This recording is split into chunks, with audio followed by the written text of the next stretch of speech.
190 million pound case में इमरान खान की बरीयत तो नहीं हुई और तीसरी मरतबा ये फैसला मुअख्खर हुआ है। इसके पीछे कहानी क्या है? कहा जा रहा है कि जनरल आसिम मुनीर साहब बड़े बेताब हैं इमरान खान के साथ कोई डील शील करने के लिए और फौजी एस्टेब्लिशमेंट घुटनों पे आ गई है। ये बात किस हद तक हकीकत है या फिर ये भी कोई अफसाना है? इमरान खान डील करना चाहते हैं या फिर फौज डील करना चाहती है? अच्छा, इमरान खान की पार्टी में कहा जाता है कि खुसूसन फैसल चौधरी और शेर अल मरवत टाइप जो कुछ लोग हैं, उसमें जो इमरान खान के वकील हैं फैसल चौधरी साहब, फवाद चौधरी के भाई, उनका भी जिक्र आता है। क्या ये इमरान खान के दोस्त हैं या दुश्मन हैं, इसका भी पता चलाएंगे हम आज के प्रोग्राम में। फैसलाबाद में एक लड़की ने अपनी शरक काट ली, उसके पीछे कहानी क्या थी? कहा जाता है कि वहाँ पे मौजूद एक डॉक्टर ने और फिर वहाँ पे सिक्योरिटी इंचार्ज ने, सिक्योरिटी के किसी अमले ने और कुछ एक दो लोग और भी थे, 4-5 लोगों ने मिलके उसके साथ ज़्यादती की और फिर ज़्यादती के बाद वो बेचारी इतनी प्रेशराइज हो गई कि उसको अपनी शरक काटनी पड़ी। इस बात में किस हद तक हकीकत है, इसका पता चलाएंगे हम आज के प्रोग्राम में। मैं हूँ जाहिद अब्बास नकवी और आप देख रहे हैं तहकीकी मरकज़।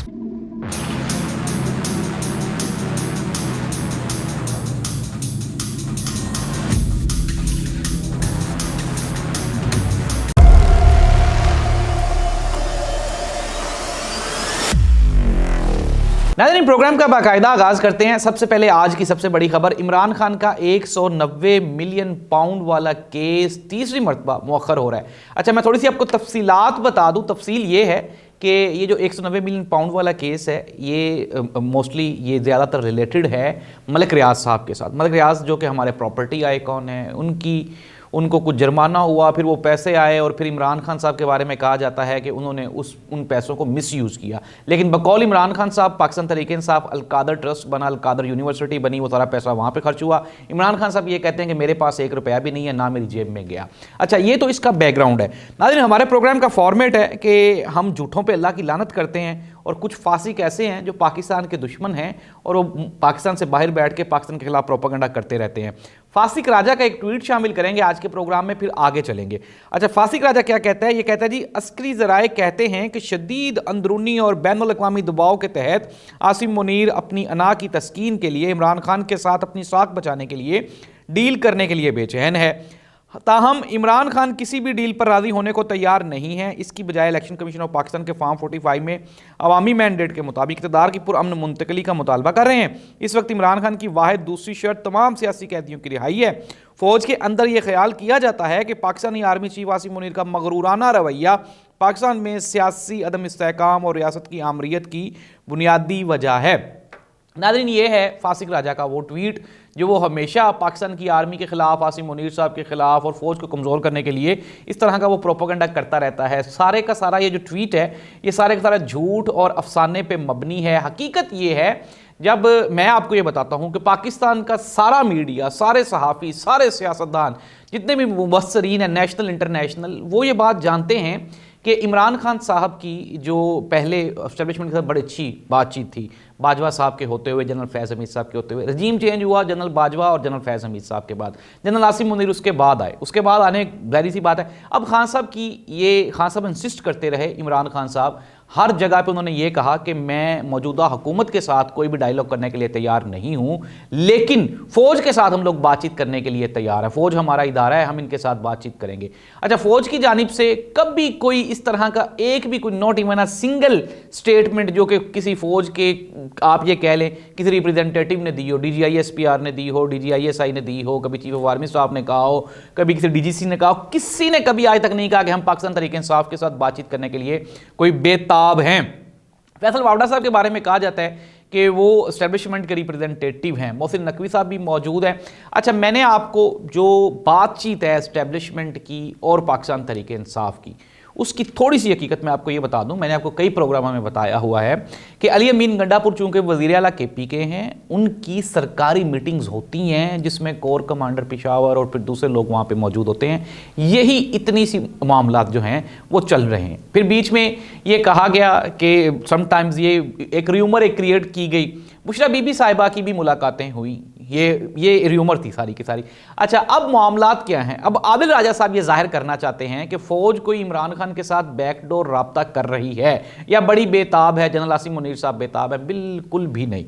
अगर हम फैक्ट्स की बुनियाद पे बात करेंगे तो आर्मी की ना ही तो कोई मुलाकात हुई और ना ही अभी आगे कोई प्लान है। अब दूसरा ये भी कह रहे हैं आदिल राजा कि इंटरनेशनल प्रेशर है, और मैंने आपको ये कहा कि ये आदिल राजा ने ही कहा था। एक तो ये अपनी बातों से ही फिर जाता है। कभी ये कहता है कि सऊदी अरब की जो एडमिनिस्ट्रेशन है, जो वहाँ पे बादशाह हैं, वो आसिम मुनीर साहब को लाइक नहीं करते। फिर ये कहता है कि वहाँ की जो बादशाह है आसिम मुनीर साहब और वो मिलके इमरान खान की रिहाई के लिए कुछ कर रहे हैं। कभी ये ट्रंप का नाम लेता है। ये क्या करता है? ये फ़िज़ा में, हवा में खुद ही गुब्बारे फुलाता है और फिर खुद ही उनमें पिन मार के तो उसको ये फाड़ देता है। इसमें हकीकत कुछ भी नहीं। दूर दूर तक ये अफसाने और कहानियाँ हैं आदिल राजा की, वो आप इससे सुनते रहें और इसके अलावा कोई नहीं है। अब शामिल करते हैं आदिल राजा का दूसरा ट्वीट। अच्छा, अब ये जो दूसरा ट्वीट है ये फवाद चौधरी के भाई फैसल चौधरी के बारे में है। अच्छा, अब आप ये देखें, पहले आदिल राजा का ट्वीट सुन लें, जहां हर कोई समझौता करने वाले जज और मुदाखलत के आसार के बारे में बात कर रहा है। कालू बलराम इंतहाई घटिया आदमी है ये फासिक राजा। ये फैसल चौधरी का नाम इसने रखा हुआ है, कालू बलराम। ये शेर मरवत को बड़वत कहता है, फवाद चौधरी को डब्बू कहता है, और ख़ुद इसका जो मुंह है वो भी हमारे अमूमन गांव में ना वो बड़े मुंह वाले डॉगी होते थे, उनके जैसा इसका मुंह है। अच्छा, अब ये अगर हम इसकी बात करें, ये कहता है कि कालू बलराम अपने भाई फवाद डब्बू और वावडा फौजी इस्टेब्लिशमेंट के दोनों टाउट्स की तरह डील का तासुर पैदा करने की कोशिश कर रहा है।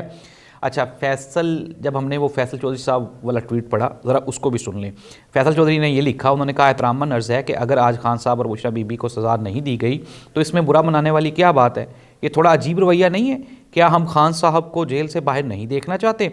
मैं तो खुश हूँ कि फ़ैसला नहीं आया। ये केस बरियत का है। सब जानते हैं खान ने कभी डील की है, ना करेगा। इस बात पर सफाइयाँ देने की कतई ज़रूरत नहीं है। अब ये अगर फैसल चौधरी का ट्वीट है, अगर इसको पढ़ा जाए तो फैसल चौधरी ये तासुर देने की कोशिश कर रहे हैं। वो कह रहे हैं कि इमरान खान डील नहीं कर रहा। फिर उसने ये भी कहा है अपने ट्वीट में कि इमरान खान को रिहा होना चाहिए, बजाय इसके कि इस केस में उसको सज़ा हो, क्योंकि ये बरियत का केस है। अच्छा, फैसल चौधरी तो इमरान खान की हमायत का ऐलान कर रहा है अपने ट्वीट में। शायद ये जो फासिक राजा है इसने फैसल चौधरी का ट्वीट गौर से पढ़ा नहीं है। अब मसला क्या है, मैं आपको बारहा ये बता चुका हूँ कि ये जो फासिक राजा है ये पाकिस्तान से बैठ के ये पाकिस्तान के ख़िलाफ़ एक मुनज़्ज़म साजिश कर रहा है। इसी साजिश के तहत झूठी कहानियाँ सुनाता है। नादरीन, ये जो ट्वीट है जो इसने फैसल चौधरी का बेचारे को उसको नॉमिनेट करके किया है, फैसल चौधरी ने तो इमरान खान की हमायत में ट्वीट किया है और उसमें यह कहा है कि डील का तासुर ज़ायल किया जाए, इमरान खान की रिहाई होनी चाहिए, इमरान खान को जेल में नहीं रहना चाहिए, और वो लोग जो ये चाहते हैं उनके लिए बुरी खबर है। अब आदिल राजा क्या चाहता है? आदिल राजा सिंपली ये चाहता है कि इमरान खान जेल से बाहर ना आए। अगर ये जेल से बाहर इमरान खान आ गया तो फिर जाहिर सी बात है, फिर सारे पैगाम तो इमरान खान देगा। फिर ये जो सोशल मीडिया पर बैठ के चूरन बेचने वाले जाली हकीम हैं, इनका क्या बनेगा? और आदिल राजा को अपनी रोजी रोटी की फिक्र है। और ये मैं आपको दोबारा फिर ये बता रहा हूँ कि मैंने आपको कल भी बताया, परसों भी बताया, इसकी टीम में हमारे सोर्सेज मौजूद हैं, कुछ दोस्त हैं। मैंने आपको बारहा ये बताया कि इसने कोशिश की उन बच्चों को निकालने की, लेकिन फिर ये डरता है कि उनके पास चूँकि इसके राज हैं तो ये घबराता है। इसकी बीवी और ये दोनों टोटली फेक कहानियाँ सुनाते हैं सोशल मीडिया पर, ट्विटर पर रात को बैठ के तो अपनी कहानियाँ सुनाई जाते हैं लोगों को। लोग भी बेचारे, उनके पास टाइम है तो वो इनकी फजूलियात और बकवासियात को इंजॉय कर रहे हैं, अदरवाइज़ कुछ भी इसमें हकीकत नहीं है। नादरीन, आदिल राजा ये चाहता है कि इमरान खान जेल में रहे, पाकिस्तान तरीके इंसाफ को नुकसान पहुँचे, पाकिस्तान को नुकसान पहुँचे, पाकिस्तान के इदारों को नुकसान पहुँचे। इसका हकीकत के साथ कत्तन कोई लेना देना नहीं है। ना ही तो ये इमरान खान का हमायती है और ना ही ये PTI का हमायती है। एक आखिरी ट्वीट पर उसके बाद प्रोग्राम ख़त्म कर देंगे। अच्छा जी, अब ये आ जाए ज़रा, ये एक ना मैंने आपको प्रोग्राम के स्टार्ट में भी बताया, चिल्ड्रन हॉस्पिटल में एक खातून है तो उन्होंने खुदकुशी करने की कोशिश की। आदिल राजा साहब ने ये ट्वीट किया, ये हाल है अपने मुल्क की बेटियों का और आसिम मुनीर का। अर्दली अफ़गानिस्तान में लड़कियों की तालीम के लिए कॉन्फ्रेंस करवा रहा है। और नीचे इसने वो मोहम्मद उमैर साहब का जो ट्वीट है उसको इसने मेंशन किया है। चिल्ड्रन हस्पताल Faisalabad DMS dental doctor, security in charge और सुपरवाइज़र मिलकर खातून से ज़्यादती करते रहे। इंसाफ न मिलने पर ज़्यादती का शिकार खातून ने शहरक काट ली।